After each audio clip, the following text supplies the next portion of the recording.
프란츠 카프카 원작 변신. 어느 날 아침 그는 벌레가 되었다. 어느 날 아침 그레고르는 잠을 자던 중 불안한 꿈에서 천천히 깨어났다.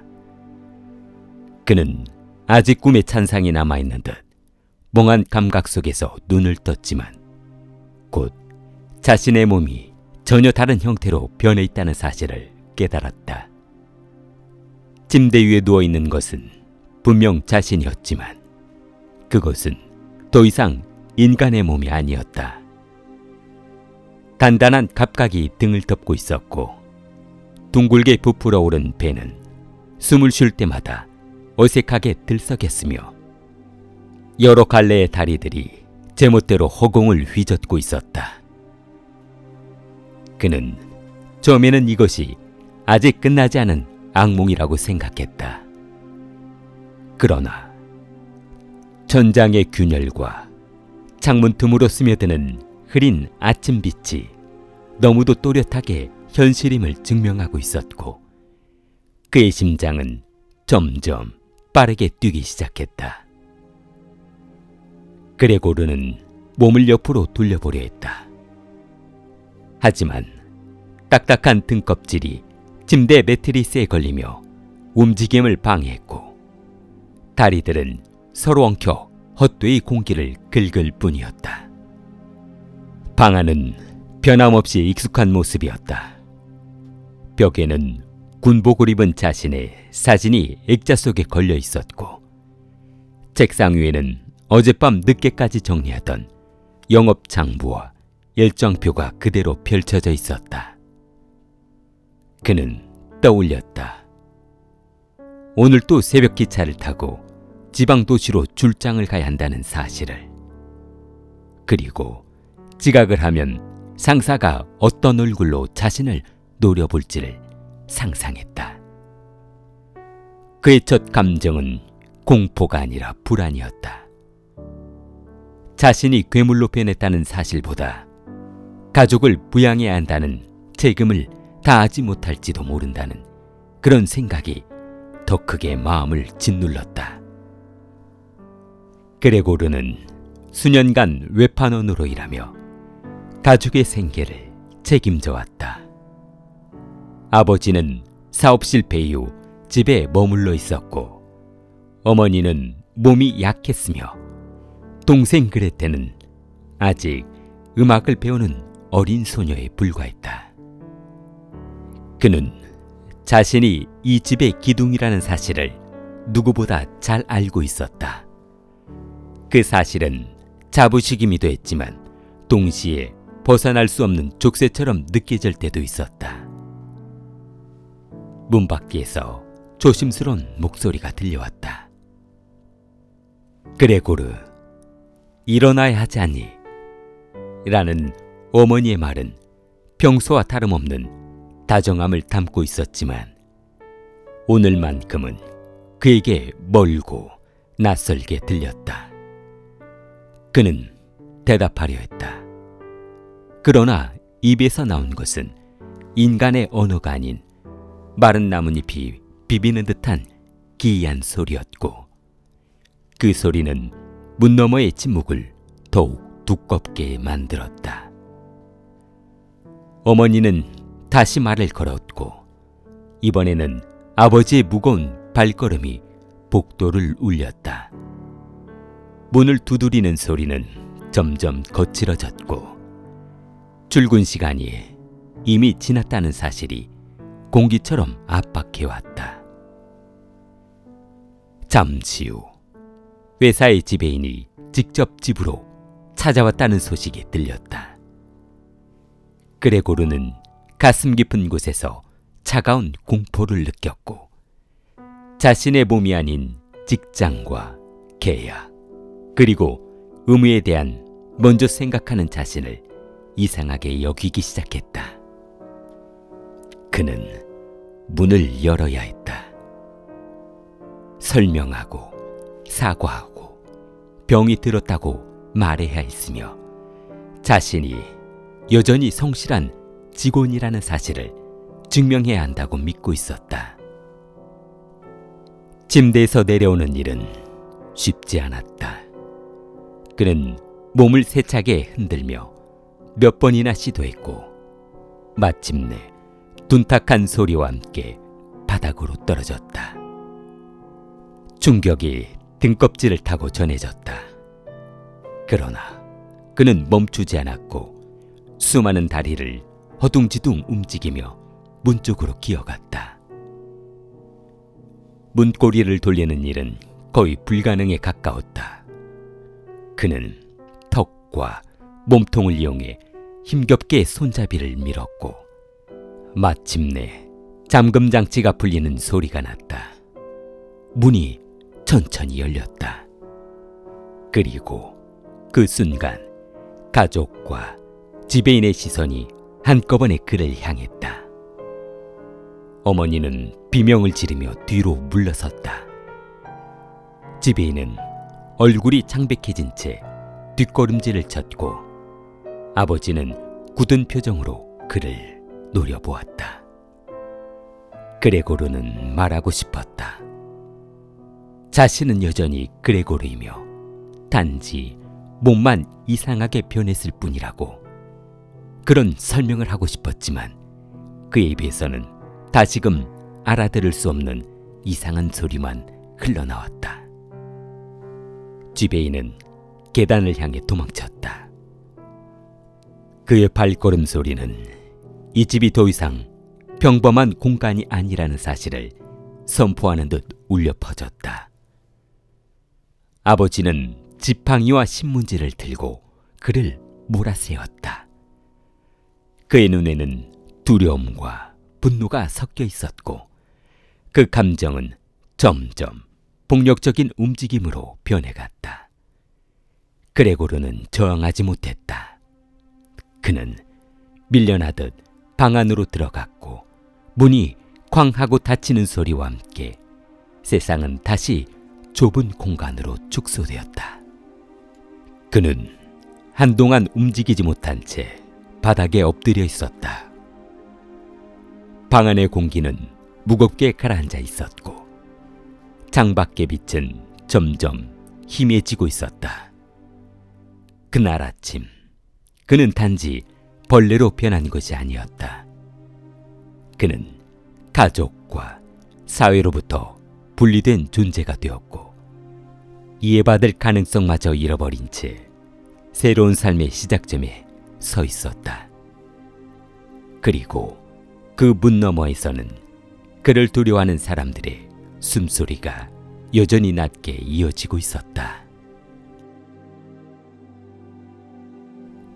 가족이라는 이름의 거리. 문이 닫힌 뒤 그레고르는 한동안 움직이지 못한 채 바닥에 엎드려 있었다. 방 안은 이전과 같은 공간이었지만 이제는 자신을 가두는 감옥처럼 느껴졌고 그 공기는 점점 무겁게 가라앉고 있었다. 문 밖에서는 낮은 목소리들이 오갔다.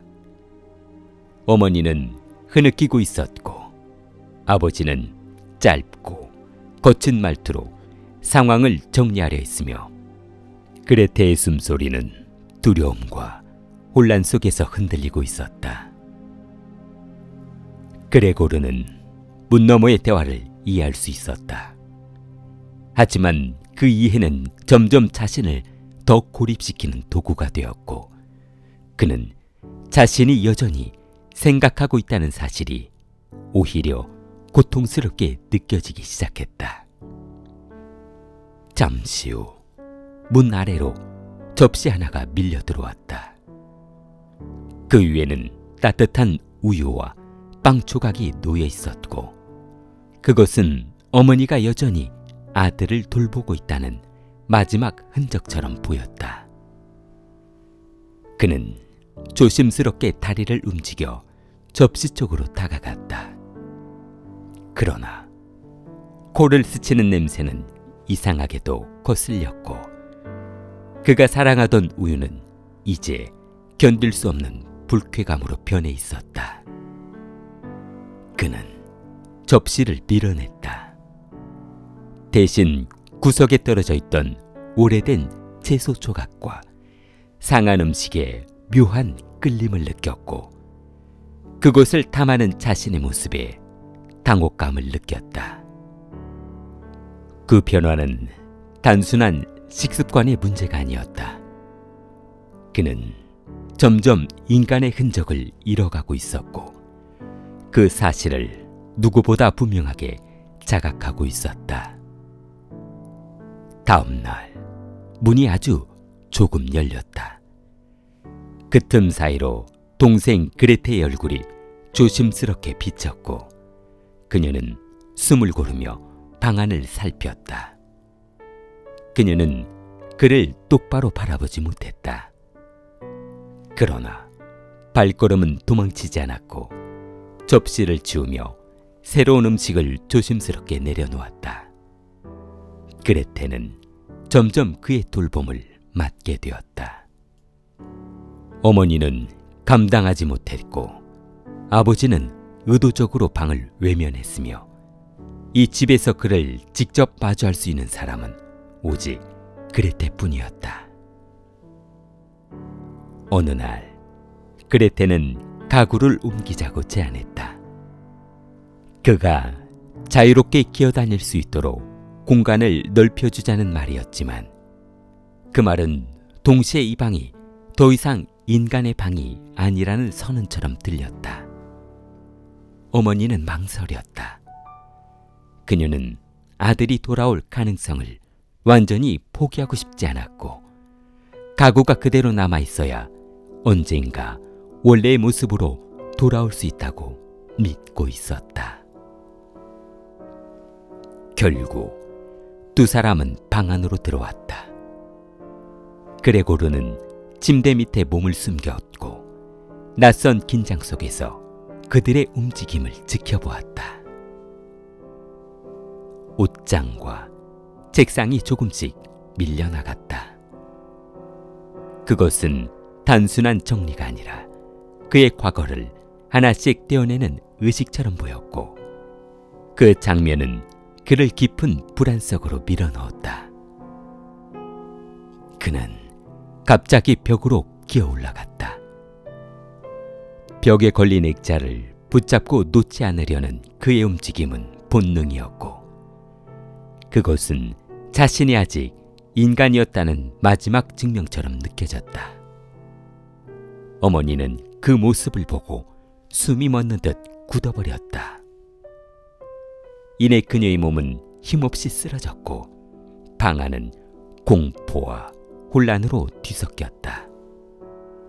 그 순간 아버지가 들어왔다. 그의 눈빛에는 연민보다 분노가 먼저 떠올랐고 그는 상황을 이해하기보다 통제하려는 태도로 방 안을 가득 채웠다. 아버지는 손에 쥔 사과를 집어던졌다. 하나의 사과가 그레고리의 등에 깊숙이 박혔고 그는 갑작스러운 통증에 몸을 떨며 바닥으로 떨어졌다.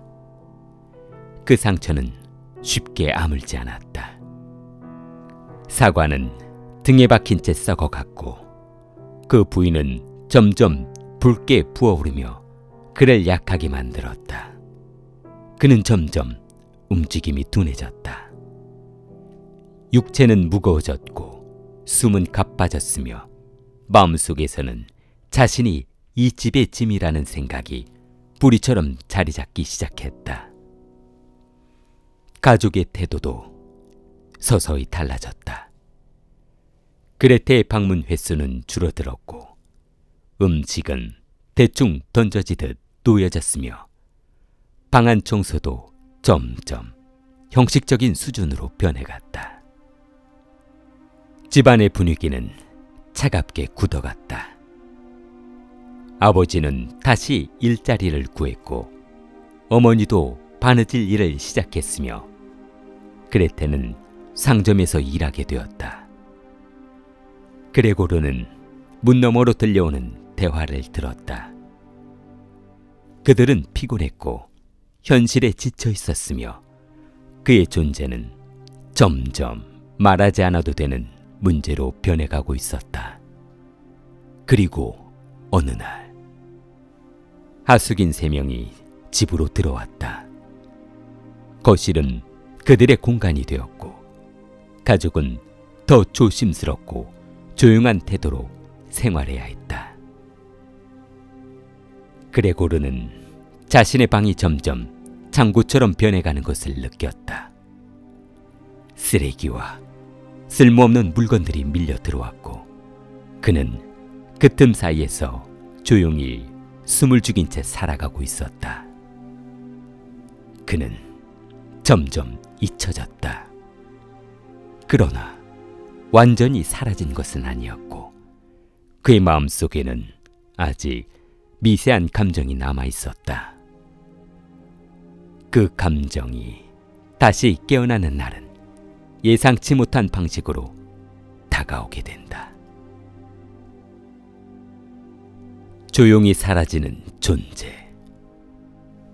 그 사과가 등에 박힌 이후로 그레고리의 몸은 빠르게 약해져 갔다. 상처는 곪아가며 점점 깊어졌고 그는 더 이상 예전처럼 벽을 기어오르거나 전장을 기어다닐 수 없게 되었다. 그는 이제 방 한가운데를 느리게 기어다니는 것조차 힘에 부쳤다. 숨이 가빠졌고 다리는 이전보다 무거워졌으며 그의 몸은 점점 땅에 가까워지고 있었다. 방 안에는 쓸모없는 물건들이 하나둘 쌓이기 시작했다. 가족은 그의 방을 창고처럼 사용하기 시작했고 낡은 상자와 먼지 쌓인 잡동사니가 그의 주변을 둘러싸며 점점 숨쉴 공간을 줄여갔다. 그는 그것을 저항하지 않았다.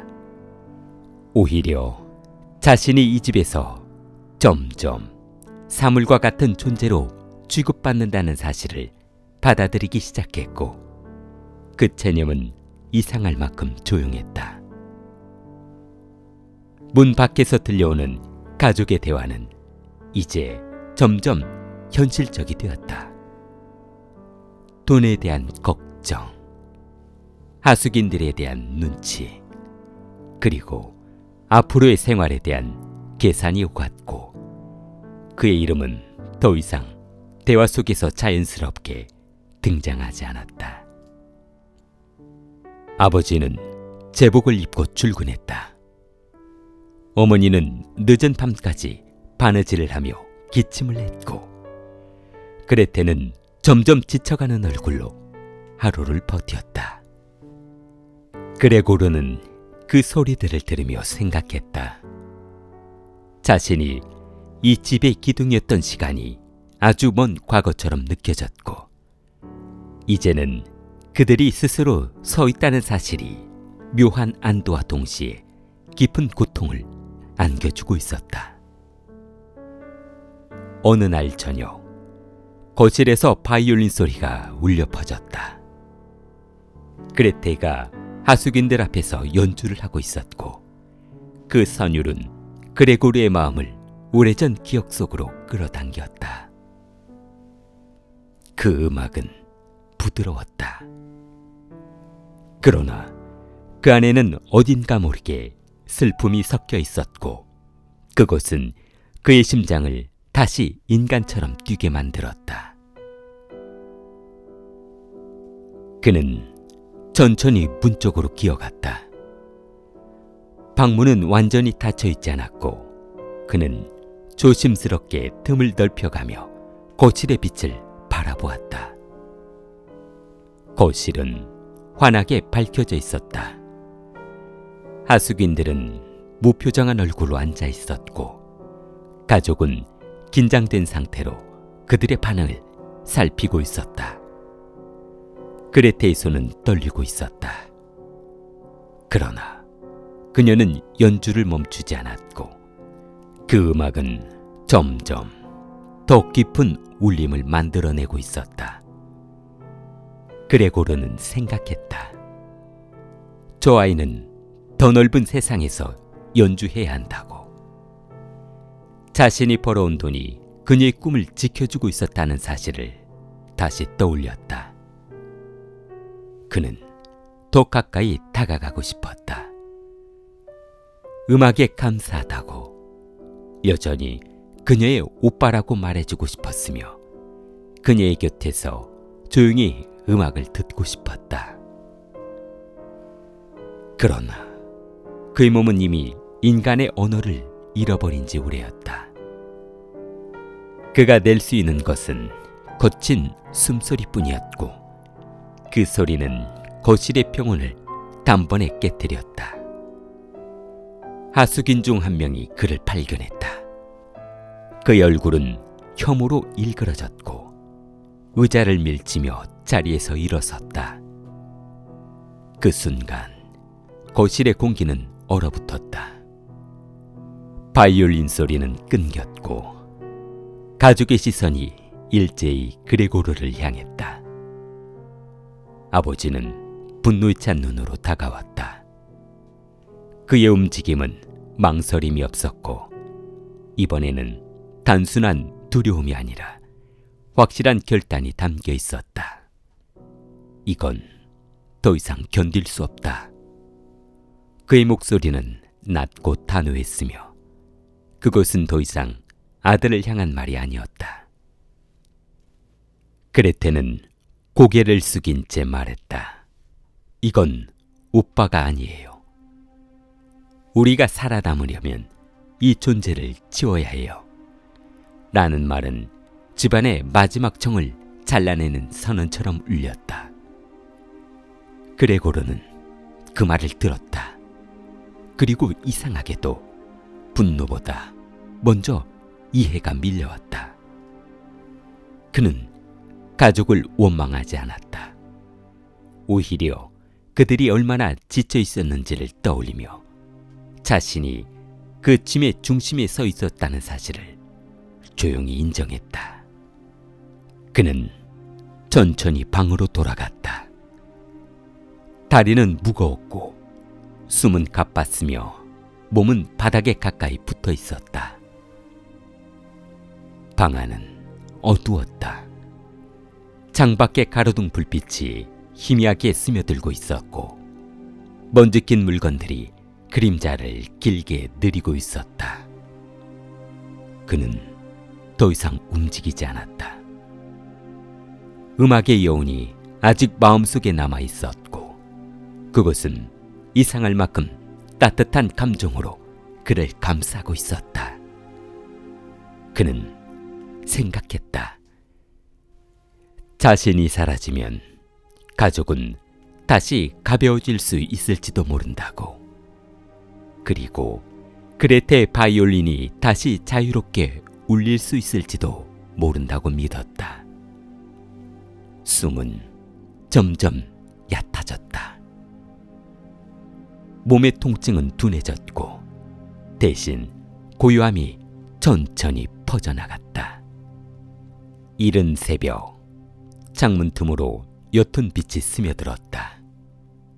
그 빛은 차갑지 않았고 오히려 부드럽게 그의 등을 감싸는 듯한 느낌을 주고 있었다. 그레고르는 마지막으로 고개를 들었다. 그리고 조용히 숨을 내쉬며 더 이상 움직이지 않았다. 잠시 후 청소부가 방문을 열었다. 그녀는 빗자루로 그를 툭 건드렸고 움직임이 없다는 사실을 확인한 뒤 무심한 목소리로 가족을 불렀다. 가족은 문 앞에 모였다. 그들의 얼굴에는 놀람과 함께 설명하기 어려운 안도감이 스며들어 있었다. 아버지는 깊은 숨을 내쉬었다.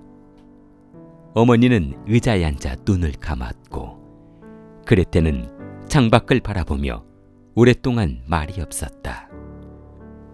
그날 그들은 외출을 했다. 햇빛이 밝은 거리에서 그들은 오랜만에 함께 걸었고 미래에 대해 이야기했다. 그레테는 어느새 성장이 있었다. 부모는 그녀의 어깨가 이전보다 넓어졌음을 느꼈고 새로운 삶의 가능성을 조심스럽게 상상했다. 집안에는 더 이상 벌레가 없었다. 그러나 그 방 안에 남겨진 공기는 누군가의 희생 위에 세워진 평온이라는 사실을 조용히 증언하고 있었다. 그레고르는 사라졌다. 하지만 그의 변신은 한 개인의 기이한 사건이 아니라 이해받지 못한 존재가 어떻게 조용히 밀려나고 사라지는지를 보여주는 차가운 기록으로 남게 되었다. 그리고 그 기록은 우리 모두가 언젠가 마주할지 모를 고독의 얼굴을 아주 낮은 목소리로 비추고 있었다.